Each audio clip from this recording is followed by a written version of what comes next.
Bismillahirrahmanirrahim. Assalamualaikum warahmatullahi wabarakatuh. Alhamdulillah, alhamdulillahi rabbil alamin. Alhamdulillahilladzi khalaqal insana wa 'allamahul bayan. Asyhadu an la ilaha illallah wahdahu la syarika lahul karimul mannan. Wa asyhadu anna Muhammadan abduhu wa rasuluhul mab'usu bi asrafil adyan. Allahumma salli ala Sayyidina Muhammad wa ala ali Sayyidina Muhammad fil alamina innaka hamidum majid. Rabbi srah li sadri wa yassir li amri wahlul uqdatam min lisani yafqahu qawli amma ba'du. Qala Allah Ta'ala fil Qur'anil Karim wa huwa asdaqul qailin. A'udzu billahi minasy syaithanir rajim. Bismillahirrahmanirrahim. Innallaha wa malaikatahu yusalluna 'alan nabi. Ya ayyuhalladzina amanu sallu 'alaihi wa sallimu taslima. Wa qala Nabi sallallahu alaihi wasallam, man shalla 'alayya salatan sallallahu alaihi biha asyran. Shadaqallahul 'azim wa shadaqa rasul nabiyil karim. Alhamdulillah, nikmat dari Allah Subhanahu wa taala kepada kita semua pada pagi hari ini di waktu ba'da subuh ini kita kembali bisa sama-sama untuk melanjutkan kajian dalam dars atau kajian ilmu hadis, dan alhamdulillah tak terasa ini sudah di penghujung ya, sudah di penghujung kitab. Tinggal beberapa lagi insyaallah. Mungkin kalau saya lihat kita hanya ada satu pertemuan lagi insyaallah. Jadi minggu depan kita akan membahas 4 kitab sunan sekaligus, Abu Daud, At-Tirmizi, An-Nasa'i dan Ibnu Majah. Jadi khataman minggu depan ya. Minggu depan itu bertepatan dengan tanggal berapa itu? Bertepatan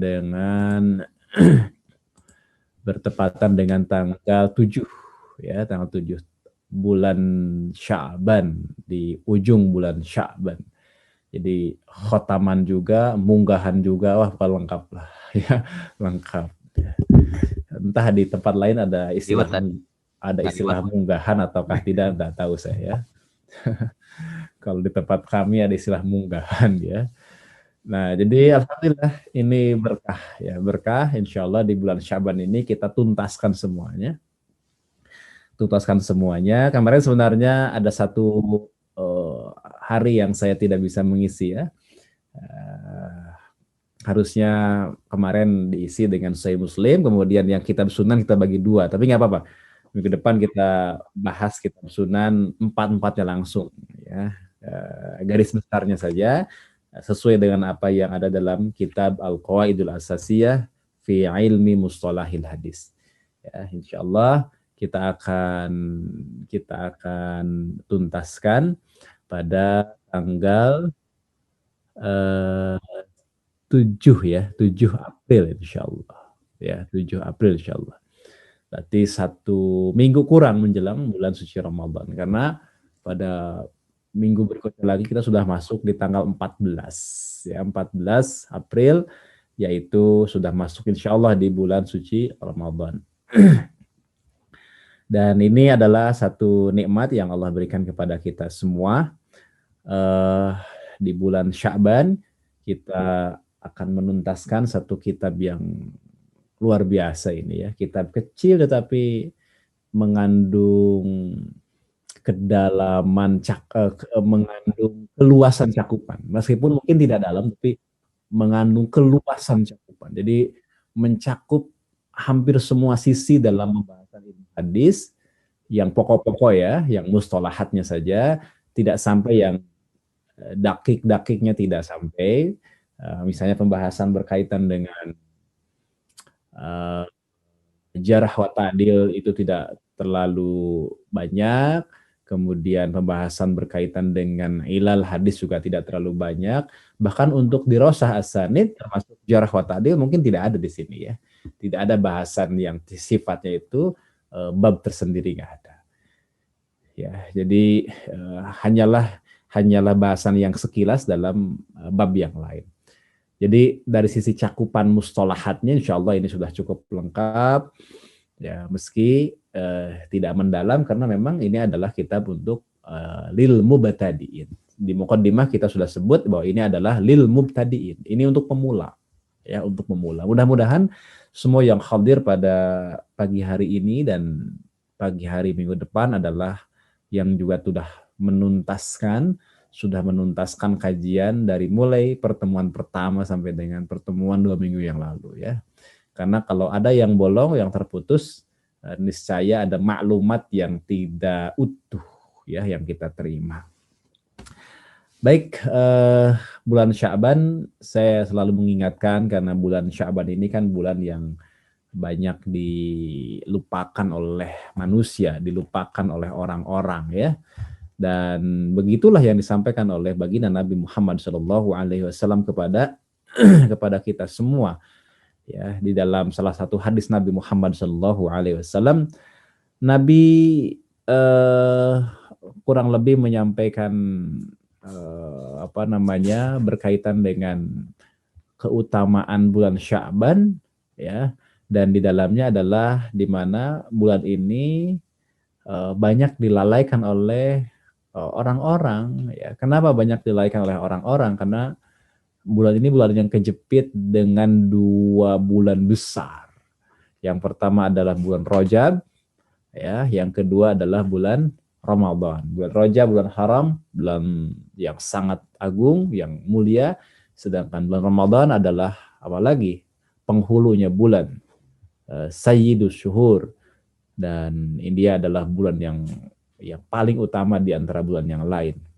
Makanya yang terjepit tadi itu seringkali dilupakan oleh manusia.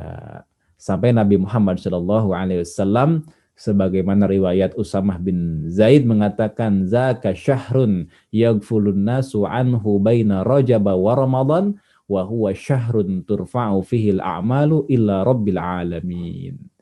Kata Nabi, ini adalah bulan di mana manusia banyak melalaikannya, banyak melupakannya, yaitu bulan yang terletak antara Rajab dan Ramadan. Wa huwa syahrun turfa'u fihil a'mal illa rabbil alamin, yaitu bulan di mana diangkatnya, dilaporkannya aktivitas atau amal manusia, perbuatan manusia kepada Allah Rabbul Alamin ya. Makanya kalau kita berbicara berkaitan dengan bulan Sya'ban itu Rasulullah SAW memperbanyak puasa ya, memperbanyak puasa. Inti dari bulan Sya'ban itu adalah ada 3 hal yang ditekankan oleh baginda Nabi. Pertama adalah puasa sunnah yang banyak, kecuali di akhir-akhir ya menjelang Ramadan. Yang kedua adalah bersolawat kepada baginda Muhammad SAW, karena ayat yang tadi saya bacakan di bagian muqaddimah terkait dengan perintah bersolawat dari Allah Ta'ala untuk bersolawat kepada Rasulullah itu ada pada bulan Sya'ban, diturunkan pada bulan Sya'ban ya. Jadi ini luar biasa. Keutamaan keutamaan bulan Sya'ban ini adalah bulan bersolawat kepada Nabi Muhammad SAW. Jadi ayat innallaha wa malaikatahu yusholluna 'alan nabi ya ayyuhalladzina amanu shollu 'alaihi wa sallimu taslima itu turunkan pada bulan Sya'ban ya, sampai pada para ulama mengatakan bulan Sya'ban itu adalah bulannya sholawat ya. Baik, dan masih banyak keutamaan-keutamaan yang lain ya, yang kami bedah biasanya setiap tahun di Ma'had, di tempat kami, dari kitab Madza fi Sya'ban, ada apa dengan bulan Sya'ban. Baik, hari ini kita akan lanjutkan karena waktu kita terbatas. Silakan dibuka kitabnya.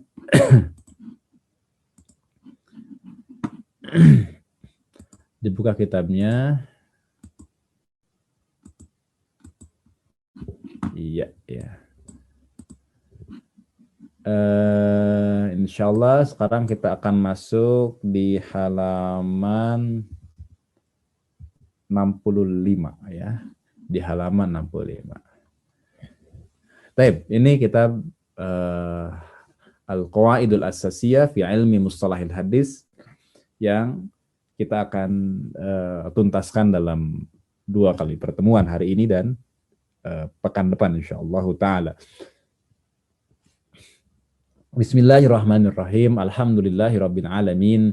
Allahumma shalli ala sayidina Muhammadin wa ala alihi wa sahbihi ajmain. Allahumma ighfir li syekhina wa li walidayhi wa li masayhi ajmain. Qala al-musannifu al-allamah al-muhaddis as-sayyid Muhammad bin Alawi al-Maliki al-Hasani fi kitabihi Al-Qawaidul Asasiyah fi Ilmi Mustalahil Hadis rahimahullahu ta'ala wa nafa'ana bihi wa bi'ulumihi wa bi'ulumikum bidaraini amin ya rabbal alamin. Muslim ibnul Hajjaj huwa Abul Husain Muslim ibnul Hajjaj al-Kushairiyu an-Naisaburi ahadul a'lamil muhaddisin al-a'immatil huffazil mutqinin. Iwa filahi rahmati Allah Subhanahu wa taala. Topik kita pada pagi hari ini adalah mengenal Imam Muslim dan kitabnya, atau lebih tepat kita akan banyak melihat dari sisi kitabnya. Kalau Imam Muslimnya itu mesti ada bahasan tersendiri tentang biografinya. Jadi yang kita bahas dalam setiap pekan itu sekaligus 2 ya, profil atau biografi ulamanya dan kitabnya ya. Dua-duanya sebenarnya 2 hal yang berbeda, 2 kajian yang berbeda. Kalau mengkaji biografi orangnya berarti kita mengkaji berkaitan dengan terjemah atau biografi dari para ulama ya, biografi dari para rawi, biografi dari para huffaz. Yang kedua adalah mengkaji kitabnya, berarti kita mengenal tentang manahij ya, manahijul muhaddisin, manhaj para ahli hadis. Nah, di pertemuan kita ini kita memfokuskan pada apa yang disampaikan oleh Abuya di dalam kitabnya, yakni tentang orang, yakni biografi orang, biografi ulama secara singkat. Yang kedua apanya? Yang kedua adalah manhaj kitabnya. Begitu ya. Karena waktu terbatas jadi memang tidak banyak yang kita bahas. Insya Allah nanti kita sesekali kita akan ada khusus membahas tentang bedah ini ya, tentang manhaj Sahih Bukhari gitu, bedah tentang manhaj Imam Muslim, kemudian bedah tentang manhaj Imam Tirmizi misalnya. Insya Allah ya, pada waktunya nanti kita akan bedah. Kalau perlu kita akan membedah dengan satu topik penting misalnya manhaj kutubus sittah. Wah itu ya, belum banyak itu yang berani membedah manhaj kutubus sittah, kitab yang 6, atau manhaj kutubut tis'ah, membedah kitab yang 9, kitab hadis yang 9. Insyaallah.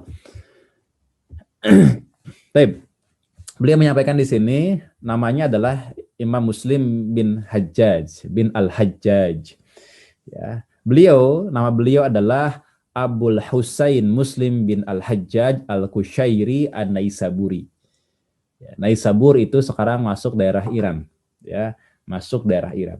Beliau adalah salah satu tokoh ahli hadis yang ahadul a'lamil muhaddisin begitu, dan termasuk imam-imam dan huffaz yang muttaqin, yang muttaqin ya, yang itqan ya, yang kalau dalam bahasa sekarang mungkin yang udah kelewat cerdas lah. Udah mungkin itu udah kelewatan cerdasnya. Udah jenius ya. Jadi bukan hanya dobat tetapi udah mutqin gitu. Dia sudah kecermatan dalam hafalannya sudah luar biasa. Ya, demikian ya. Jadi beliau adalah ahadul a'lamil muhaddisin, di antara tokoh ahli hadis, al-a'immah al-huffaz ya, di antara para a'immah, para imam. Beliau imam. Tidak semua orang kan mendapatkan gelar sebagai imam ya. Tidak semua. Kemudian Tidak juga semua orang mendapatkan gelar sebagai huffaz, para hafiz, ya, para hafiz. Dan juga beliau adalah al-mutqinin, bagian dari al-mutqin.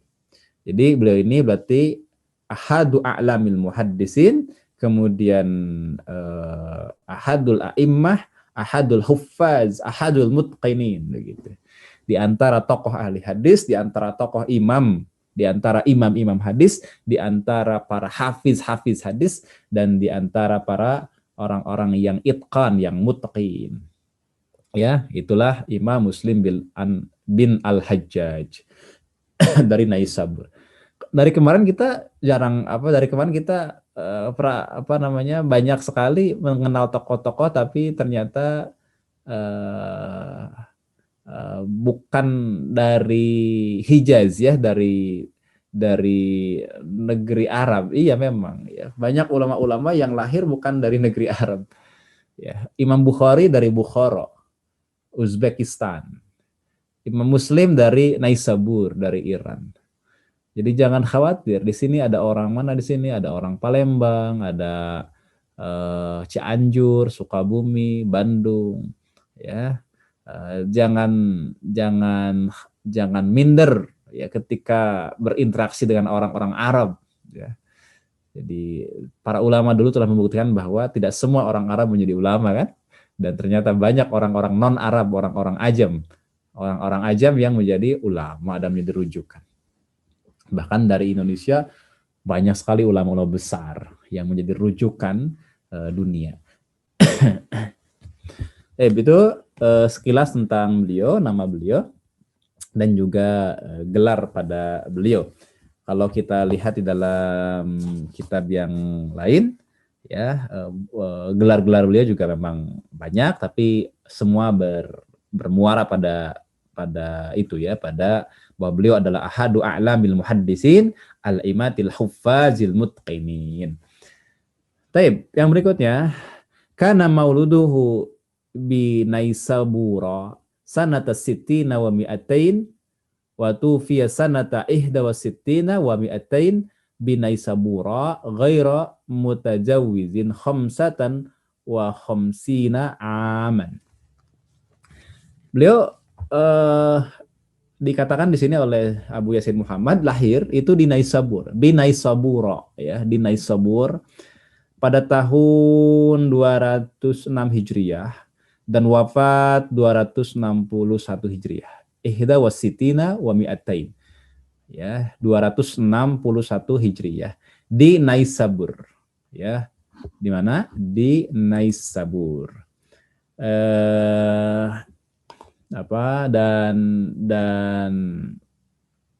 Dan usia beliau itu tidak mencapai 55 tahun. Berarti masih muda. Ya. Beliau wafat dalam usia yang masih muda, iwafillah dirahmati Allah Subhanahu wa taala. Ya. Jadi di sini dikatakan kalau dalam kitab dalam kitab Al-Manhalul Latif dikatakan di sini ghaira muzawwizin khamsatan wa khamsina aman. Nah, itu, ya, yang tepat, ya. Ghaira mujawwizin khamsatan wa khamsina aman, gitu. Jadi beliau usianya tidak melalui 55 tahun. Jadi untuk tashih kitab ini, kadang-kadang di sini ada beberapa redaksi yang berbeda dengan kitab Manhalul Latif. Biasanya saya ngambil dari Manhalul Latif. Kitab beliau juga untuk membandingkan dua naskah yang beliau susun. Kitabnya berbeda, judulnya berbeda, namun isinya apa yang ada di dalam qawaid asasiyah ini ada juga dalam Manhalul Latif, karena Manhalul Latif lebih lengkap daripada qawaid asasiyah. Ya, begitu, ya. Jadi usianya tidak sampai 55 tahun. Ini usia yang masih muda tetapi sangat luar biasa, ya, sangat produktif dan sangat luar biasa. Kemudian wafillah rahmati Allah Subhanahu wa taala, kita lanjutkan lagi masih di kitab yang sama. Walahu kitabus sahihil ma'ruf bis sahihi Muslimin wa huwal kitabul ladzi tabbaqat syuhratuhul afaq wa sara zikruhu fil amsar. Maka fi ta'lifihi khamsa asyrata sanatan wa jama'a fihi isna asyara alfa hadisin ikhtaraha fi salasami'ati alfi hadisin. Pada fiqrah ini dijelaskan ya kepada kita semua bahwa beliau memiliki satu kitab sahih yang dikenal dengan sebutan Sahih Muslim. Dan kata beliau, wa huwal kitabul ladzi tabbaqat syuhratuhul affaq wa sara dzikruhu fil amsar. Jadi kemasyhuran kitab ini telah memenuhi seluruh penjuru dunia. Allahu akbar ya. Wa huwal kitab ini ya, alladzi tabbaqat syuhratuhu, dari si kemasyhuran, leveling syuhrahnya, leveling kemasyhurannya itu memenuhi memenuhi seluruh penjuru dunia, dan namanya merambah ke segenap amsar, ke segenap daerah, ke segenap kota. Ya, jadi disebut-sebut namanya itu di setiap penjuru kota gitu. Ya, jadi Masya Allah, ini kitab yang sangat luar biasa, keberkahannya bisa kita bayangkan, kan ini berkah ilmunya luar biasa.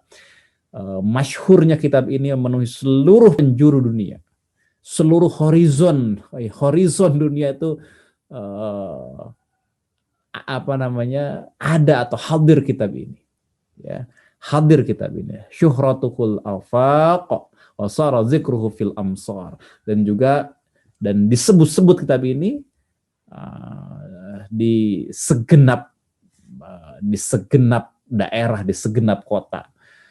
Nah, beliau dikatakan di sini bahwa beliau menghabiskan waktu 15 tahun dalam menulis kitab ini. Jadi punya kitab itu memang luar biasa ya. Para ulama dulu itu sudah keliling dunia sekian kali. Imam Ahmad kan, Imam Malik menyusun dalam waktu 40 tahun. Imam Muslim menyusun 15 tahun. Ya. Jadi ini perjalanan yang sangat luar biasa, menyusun kitab yang sangat luar biasa selama 15 tahun beliau menyusun kitab Sahih Muslim ini. Dan isinya dinobatkan sebagai kitab paling sahih setelah Al-Quran ya, bersamaan dengan Sahih Al-Bukhari. Dan kitab ini adalah kitab yang seharusnya ada di rumah-rumah setiap muslim. Semua udah punya insya Allah ya? Udah punya insya Allah ya? Sahih Bukhari sudah punya kan? Alhamdulillah. Ya walaupun baru niat, Alhamdulillah. Kemudian Sahih Muslim sudah punya juga. Alhamdulillah. Sudah katanya ya, sudah meniatkan. Alhamdulillah. Ya Alhamdulillah, ada yang sudah punya beneran, ada yang sudah meniatkan. Ya Alhamdulillah, kita doakan bagi yang baru meniatkan, Allah mudahkan untuk segera mendapatkan kitab tersebut.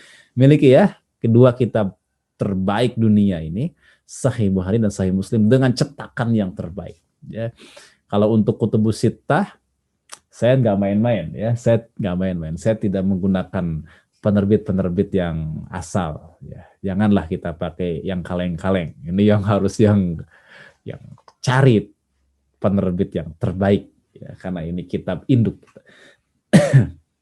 Sahih Muslim, beliau menyusunnya 15 tahun. Ya kita tinggal nabung ya insya Allah ya, tinggal nabung begitu, tidak mesti menghabiskan waktu yang begitu panjang untuk untuk menyusunnya, sudah ada ya. Dan kita bukan lagi hidup pada zaman periwayatan, kita tidak lagi hidup pada zaman dalam penyusunan kitab semacam ini, udah lewat masanya.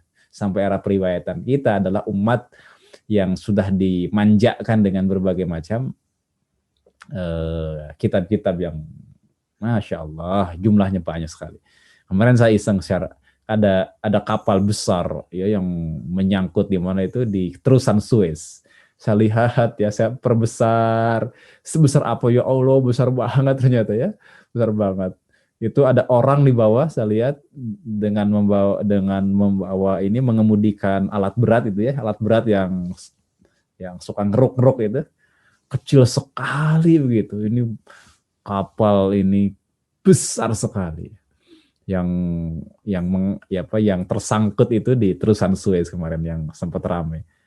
Saya berpikir mungkin kapal ini ya yang bisa menampung seluruh kitab-kitab para ulama begitu ya. Jadi kapal sebesar ini gitu, dengan peti-peti di dalamnya kan, yang bisa menampung kitab-kitab para ulama. Ya, kalau perpustakaan-perpustakaan biasa kan yang nggak nyampe, nggak bisa nampung gitu ya. Hey, kita ini adalah umat yang dimanjakan sekali lagi, dimanjakan dengan kitab-kitab tadi. Taib. Jelas.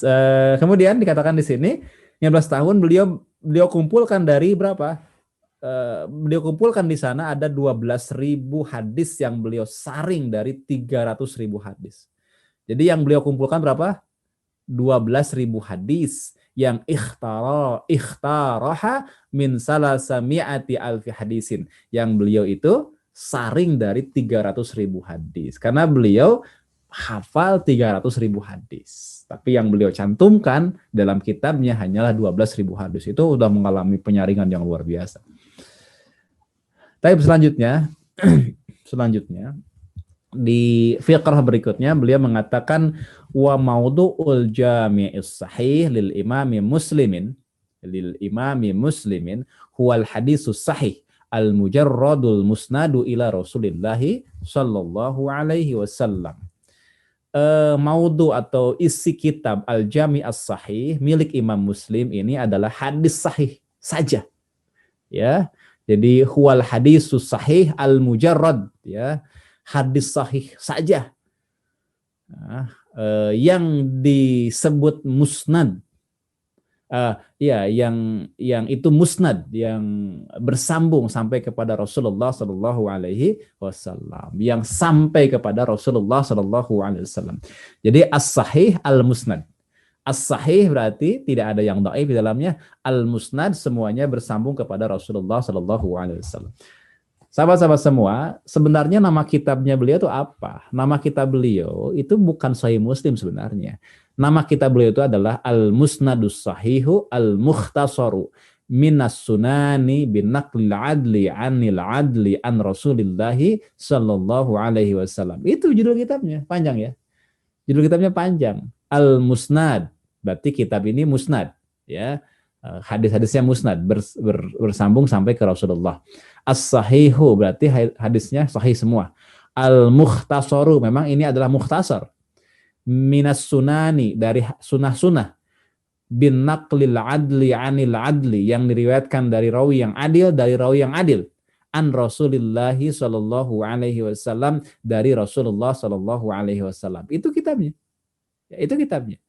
Ya, jadi kalau ditanya apa judul kitabnya? Judul kitabnya adalah Al-Musnadus Sahihul Mukhtasaru Minas Sunani bin Naqlil Adli Anil Adli An Rasulillahi Sallallahu Alaihi Wasallam. Dan dikatakan di sini yahtallu hadal kitab al-martabata thaniyah fi sihhati ba'da sahihil Bukhari. Ini adalah kitab yang disebut-sebut sebagai kedudukan kedua setelah sahih Al-Bukhari ya. Itu.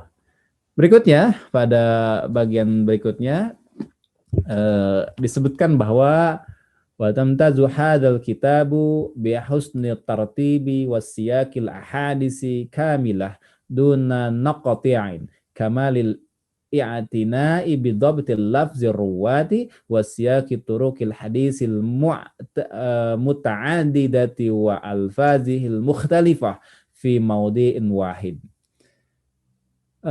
Iwafillah yang dirahmati Allah Subhanahu wa taala. Kemudian beliau melanjutkan fayasalu ala talibin nadari fi wujuhil hadis. Pada fiqh ini beliau Sayyid Muhammad memberikan kepada kita satu gambaran ya terkait dengan manhaj ya. Kitab ini secara singkat saja beliau mengatakan kitab ini memiliki keistimewaan dari sisi apa? Bihusni tartib, dari sistematika ya, dari baiknya sistematika, bagusnya sistematika. Kemudian rangkaian hadis juga wasyaqil al ahadisi kamilah. Jadi siaknya atau urutan atau rangkaian hadisnya sempurna. Tanpa apa? Tanpa duna taqti'an, tanpa dipotong. Ya, jadi perhatian, kemudian juga beliau secara sempurna memberikan perhatian pada lafaz, ya, lafaz para rawi hadis ditetapkan begitu, dipastikan, kemudian juga ketersambungan, ya, ketersambungan atau urutan dari sanad hadis yang banyak sekali, ya, atau jalan-jalannya gitu ya. Siyakiturukil hadis itu adalah urutan atau rangkaian turuk hadis, jalan-jalan atau sanad-sanad hadis. Ya, yang itu muta'addidah, yang itu berbeda-beda, yang banyak dan berbeda-beda dalam satu tempat, ya, sehingga mudah bagi talib, bagi pelajar untuk menganalisis berbagai macam dari arah hadis tersebut. Jadi memang keutamaan, keistimewaan dari kitab Sahih Muslim ini yang tidak ada pada kitab manapun, termasuk Sahih Bukhari, ya, diantaranya adalah tartibnya bagus, susunannya bagus. Kemudian juga tanpa ada pemotongan. Jadi siyaqul ahadisnya kamilah tanpa tok. Di dalam Sahih Bukhari kita masih menjumpai ada pemotongan. Kemudian dari sisi bidobatil lafzir ruwah juga beliau sudah memberikan memberikan satu perhatian yang khusus kepada lafaz-lafaz para rawi. Beliau sudah membedakan antara akhbarona dengan haddasana begitu secara konsisten. Akhbarona berarti seorang murid membacakan hadis di hadapan guru, itu akhbarona. Kalau haddasana berarti seorang guru membacakan hadis ke hadapan murid gitu ya. Itu jadi sekali lagi, kalau akhbarona murid membaca di hadapan guru dan itu banyakan. Kalau akhbaroni seorang. Kalau haddasana berarti guru membacakan hadis di hadapan murid dan itu banyakan. Kalau kalau sendirian berarti haddasani. Nah, itu sudah dipisah-pisah. Ya, sudah ditetapkan secara konsisten oleh Imam Muslim, termasuk ini turukul hadis, ya. Dikatakan di sini wasiyaqi turukil hadis al-muta'addidah. Ini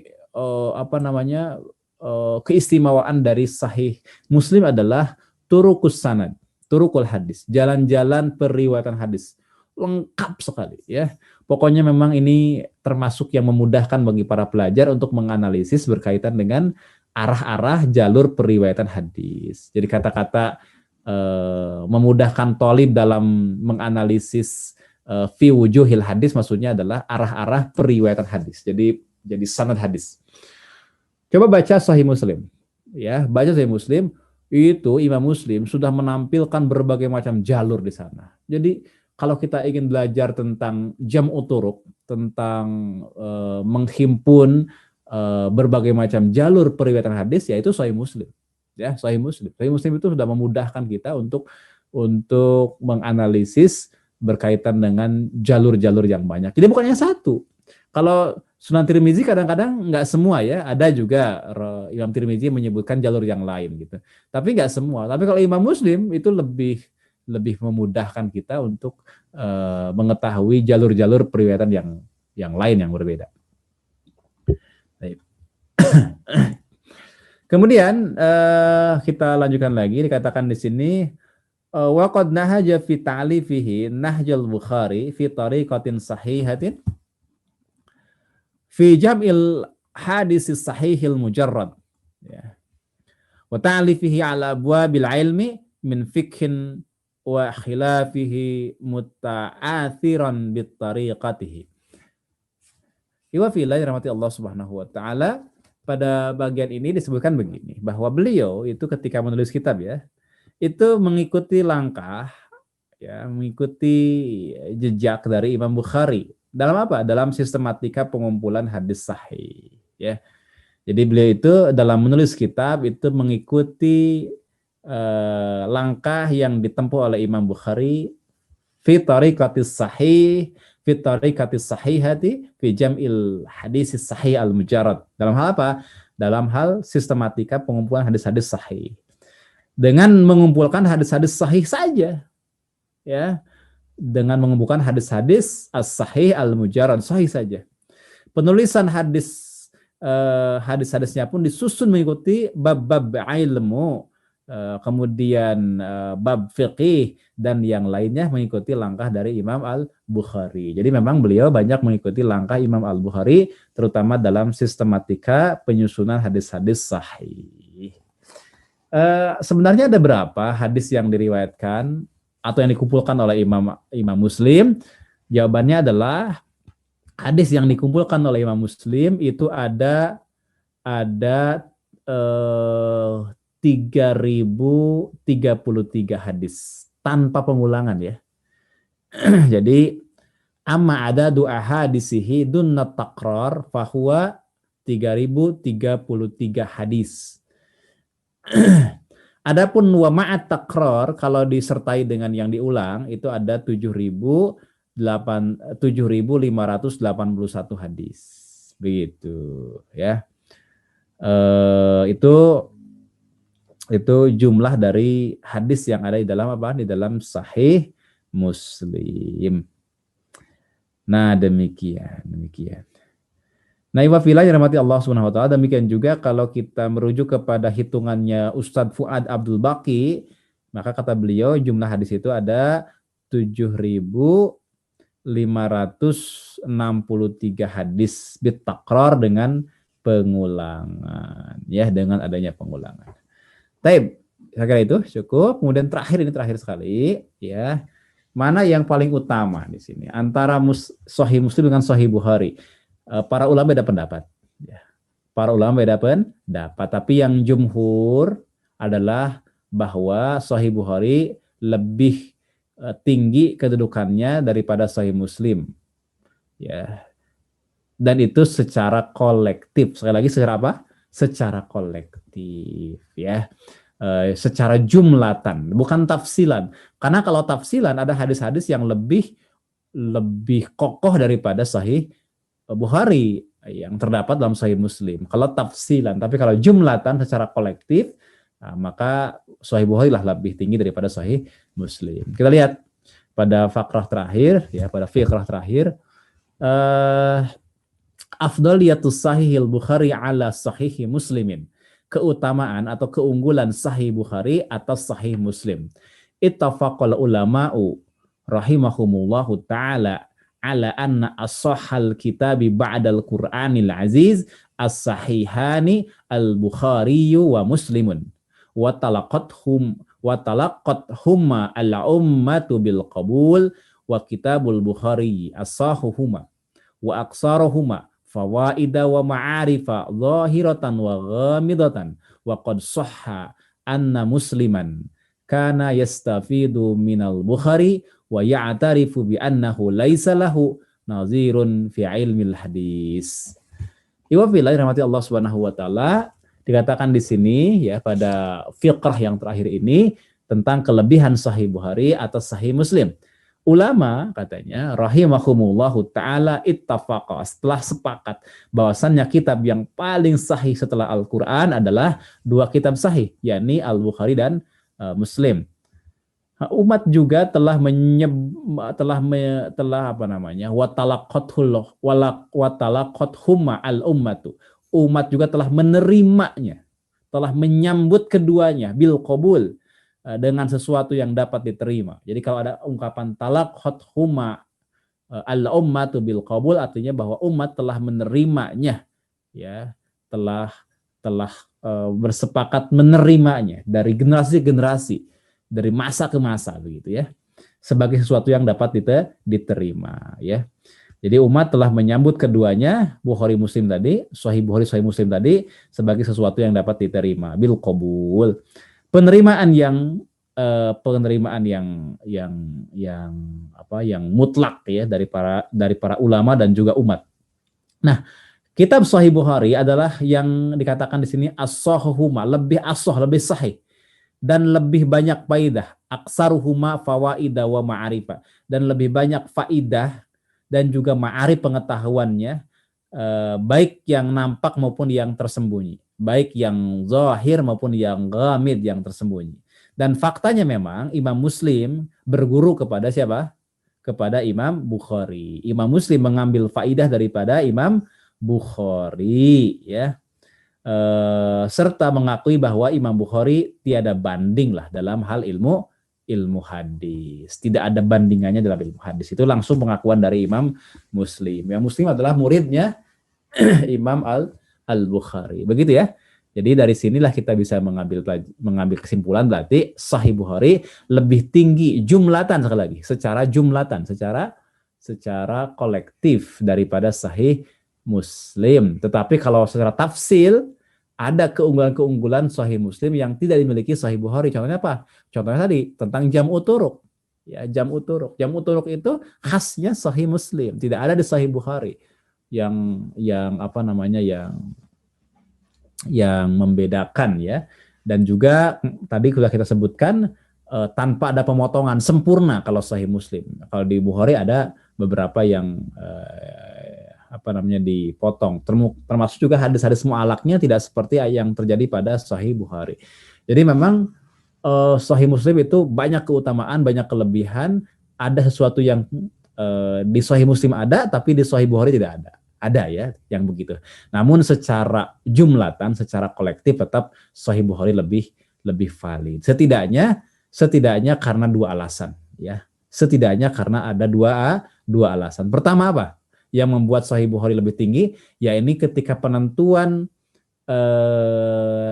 mutasilnya riwayat mu'an'anah, Imam Bukhari memastikan harus ada pertemuan, harus subutul liqa untuk riwayat yang mu'an'anah, yang an-an gitu. Tapi kalau Sahih Muslim cukup mu'asharah, sezaman. Kalau Imam Bukhari nggak nerima yang mu'asharah, yang sezaman, harus subutul liqa, pasti pertemuannya. Kalau Imam Muslim ya cukuplah mu'asharah sezaman, maka riwayat mu'an'anah diterima. Gitu. Jadi lebih ketat dari Sahih Muslim, Sahih Bukhari itu. Yang kedua, dari sisi apa? Dari sisi istinbatul ahkam. Imam Bukhari itu menyusun kitabnya memang betul-betul menjelaskan, ya, ingin menjelaskan tentang aspek istinbatul ahkam, tentang penggalian hukum dari dalamnya. Ya. Dan itu tidak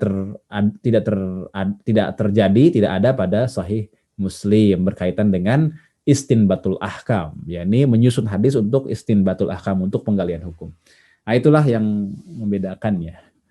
Baik, sebelum saya buka ruang diskusi, nah, setidaknya ini ya, mungkin suatu saat, suatu kesempatan nanti kita bedah ya, manhaj kitab-kitab hadis. Ya, contohnya ini adalah Manhajul Imami Muslim fis Sahihihi. Manhaj Imam Muslim dalam sahihnya. Nah, kita bisa lihat di sini adalah Tarjamatul Imami Muslim. Ini adalah biografi dari Imam Muslim yang sebelah kiri ini. Ya, ini biografi Muslim, singkat saja. Kemudian sebelah kanan, ya, ini tentang resume tentang hadisnya. Jadi adadul ahadits bit takrar, jumlah hadis dengan pengulangan di sini dikatakan 5.770. Kalau jumlah hadis tanpa pengurangan itu 3.303. Hadis yang mu'allaqatnya ada 12. Kemudian mutabaat dan syawahidnya nih, lihat nih. Mutabaat dan syawahidnya ada sampai 1.615. Ini luar biasa kan? Berarti ini menunjukkan bahwa memang hadis dalam Sahih Bukhari, Sahih Muslim ini memang menyajikan jalur-jalur yang muta'adidah, yang beragam gitu. Menyajikan jam'u turuq, menghimpun berbagai macam jalur periwayatan. Bayangkan mutabaat dan syawahidnya saja ada 1.615 jalur lain, ya. Mutabaat dengan syawahid itu jalur lain.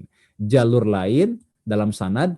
Kalau mutabaat yang bermuara pada sahabat yang sama, kalau syawahid berarti bermuara pada sahabat yang berbeda. Ya. Hadis yang muqaddimah, di muqaddimah ada 10. Ini resumenya. Kemudian untuk makanatul kitab sudah jelas ya, bahwa para ulama telah sepakat menetapkan kitab ini sebagai kitab yang paling sahih setelah Al-Qur'an, berbarengan dengan Sahih Bukhari. Ya. Jadi dikatakan di sini ajma'at al-ummah ala sihhati. Jadi ala sihatin. Jadi umat telah bersepakat atas kesahihannya. Kemudian sababu ta'lif ini tentang sebab penulisan itu karena permintaan dari muridnya, dan seterusnya. Nah, ini dia. Ya, ini kalau ini udah ke syarat. Syarat dari Sahih Muslim itu setidaknya ada 5. Pertama, tamamul adalah. Rawi-rawi dalam hadis yang dihimpun oleh Imam Muslim itu harus tamamul adalah, harus sempurna keadilannya. Yang kedua, tamamud dhabt, harus sempurna kedobitannya. Yang ketiga, harus ittisalus sanad, harus bersambung sanadnya. Jadi kalau kita bicara ittisalus sanad berarti apa? Sezaman, liqa, muasarah sezaman, liqa ada pertemuan, dan sama ada proses mendengar. Guru memperdengarkan ke murid, si murid dengar dari guru. Nah ini ittisalus sanad. Nah ini dia yang membedakan dengan Sahih Bukhari adalah yang keempat ini. Kalau dalam Sahih Muslim, al-mu'asaratu liriwayatil mu'an'anah. Cukup sezaman untuk riwayat yang mu'an'anah. Dianggap sebagai mutasil. Dalam Sahih Muslim itu begini, mu'asarah. Tapi kalau Sahih Bukhari enggak. Harus subutul liqa, ya, untuk riwayat yang mu'an'anah. Nah kemudian kismur rijal ila salasati aqsam, untuk pembagian rijalnya dibagi dalam tiga bagian. Ada yang hafiz mutqin, ada yang mutawassitun fil hifzi wal itqan, jadi tengah-tengah antara di antara kehafizan dan keitqanan, ya, tengah-tengah. Ada juga beberapa rawi yang dhaif ya, yang ad-du'afa. Tapi rawi yang dhaif ini terdapat syawahid dan mutaba'at tadi, ya. Syawahid dan mutaba'at. Nanti ini bahasannya agak panjang, ya. Jadi dikatakan di sini hadis ini memiliki syawahid dan apa namanya mutaba'at, ya, dan di dalamnya tidak ada apa namanya hadis yang tidak ada hadis yang dhaif. Semuanya hadisnya adalah sahih. Nah ini jadi manhaj Imam Muslim di dalam syaratnya ada 5 syarat. Tamamul adalah, tamamul dhabt, ittisalus sanad, al-mu'asarah li riwayatil mu'an'anah. Kemudian dalam kismur rijal ila salasati aqsam.